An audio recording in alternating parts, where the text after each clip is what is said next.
अगर धर्म पूछते तो फिर आदिल बच भी सकता। जी। अगर आदिल को इंसानियत की परवाह ना होती तो फिर भी आदिल बच सकता। लेकिन आदिल ने ये नहीं सोचा कि ये धर्म के लोग हैं, चाहे हिंदू हो, चाहे मुसलमान हो, चाहे सिख हो, लेकिन उसने अपनी इंसानियत को कायम करते हुए खुद अपने सीने पे गोली ले ली। अगर आदिल खुद अपनी जान ना देते तो क्या पता और कितने लोगों की जान भी चली जाती। बिल्कुल। मैं तो चाहता हूँ, उसका जज्बा देख के मैं खुद चाहता हूँ, अगर कोई इंसान को कोई आ जाए तो मैं खुद अपनी जान भी दे सकता हूँ। बेटों की तो बात ही नहीं। एक लड़की वो भी थी जिसके 10 दिन शादी की हुई थी, और पीछे ही बैठो। एक आदमी वो था जो आदिल के साथ में था, जो वहाँ पे गिर गया, गोली की वजह से मर गया।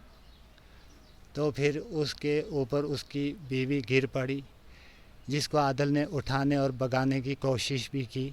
आदिल पे तो मुझे फ़ख्र होता बिल्कुल, है, पूरे हिंदुस्तान को आदिल पे फ़ख्र है। आदिल फ़ख्र है, लेकिन जो लोग वहाँ पे जिनकी लाशें हो गई उन पे मुझे बहुत दुख हो रहा है।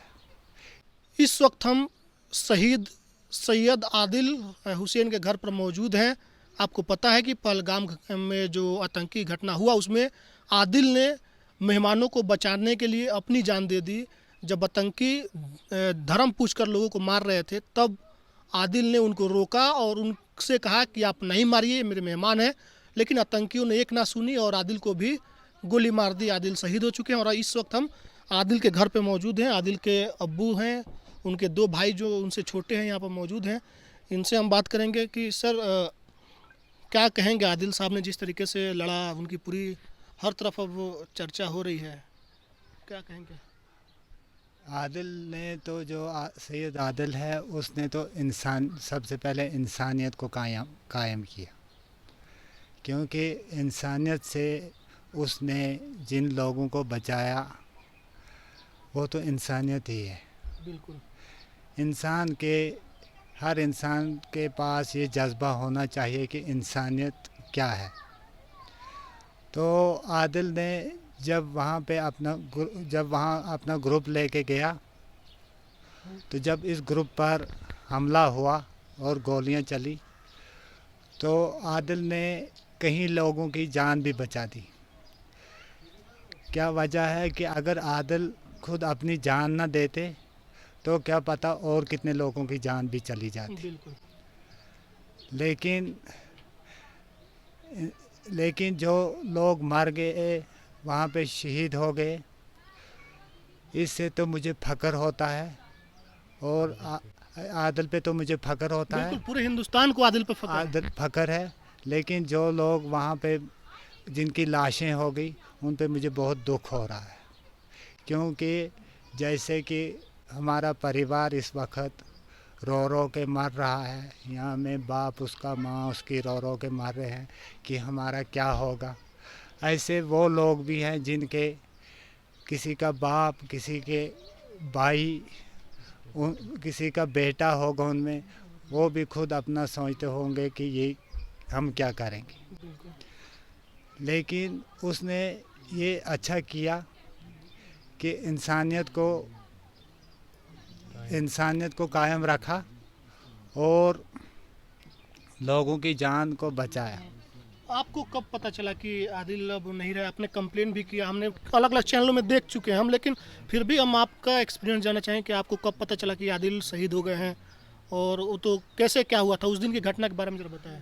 जी, आदिल जब सुबह यहाँ से 8 बजे निकल गया तो हमें पता है ये कि वो पहलगाम में घोड़े मजदूरी के लिए जाते हैं।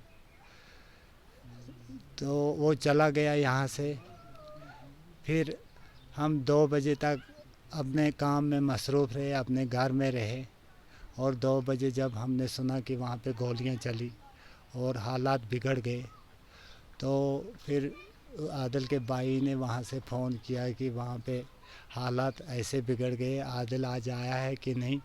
हमने बोला कि हाँ वो चला गया है। तो फिर हमने फ़ोन पे कॉल करने की कोशिश की, लेकिन वहाँ पे टावर नहीं थे, तो फ़ोन नहीं ऑन हुआ। फिर ऐसे ही करते हमें 4:30 बज गए और 4:30 बजे के बाद जब फ़ोन ऑन हुआ तो हमने कॉल की, फ़ोन खुल गया लेकिन उठाया नहीं किसी ने। ऐसे करते करते हमें 7 बज गए और 7 बजे जब शाम हो गई तो हम फिर ढूंढने निकले। तो हम अशमुकाम थाने पे गए और वहाँ पे हमने रिपोर्ट भी लिखवाई और उनसे परमिशन मांगने की कोशिश भी की। उन्होंने परमिशन भी नहीं दी और वहाँ जाने की इजाज़त भी नहीं दी।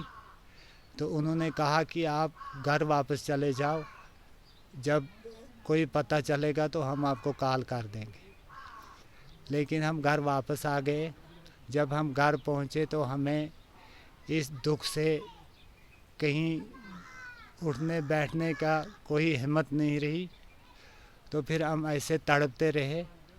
फिर बाद में मेरे लड़के ने पहलगाम में फ़ोन की कोशिश की, जिस वजह से पता चला कि वहाँ हॉस्पिटल में कुछ लाशें भी हैं और कुछ ज़ख्मी भी हैं।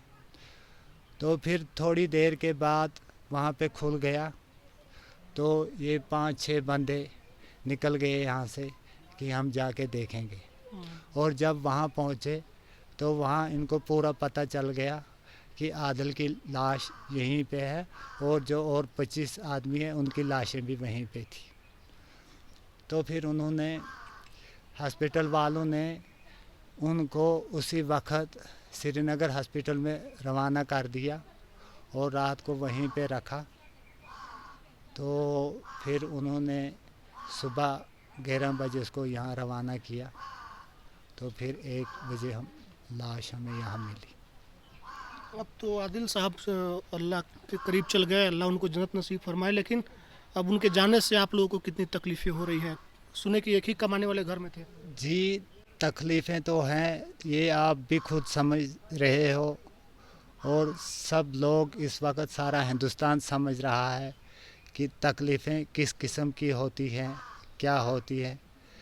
लेकिन हम पे तो बहुत ही तकलीफ़ है, लेकिन फ़क्र इस बात का हो रहा है, इससे तकलीफ़ नहीं महसूस हो रही है कि जिन लोगों की जानें चली गई उनकी बहुत उनकी तकलीफ़ें आपको बड़ी लग रही तकलीफ़ें बड़ी लग रही हैं। क्योंकि उनमें से एक लड़की वो भी थी जिसके 10 दिन शादी की हुई थी और है? पीछे ही देखो। एक आदमी वो था जो आदिल के साथ में था, जो वहाँ पे गिर गया, गोली की वजह से मर गया। तो फिर उसके ऊपर उसकी बीवी गिर पड़ी, जिसको आदिल ने उठाने और भगाने की कोशिश भी की, लेकिन गोली चलाने वालों ने आदिल से न माना और आदिल को भी गोली आदिल का। साहब को गोली क्यों लगी? क्यों?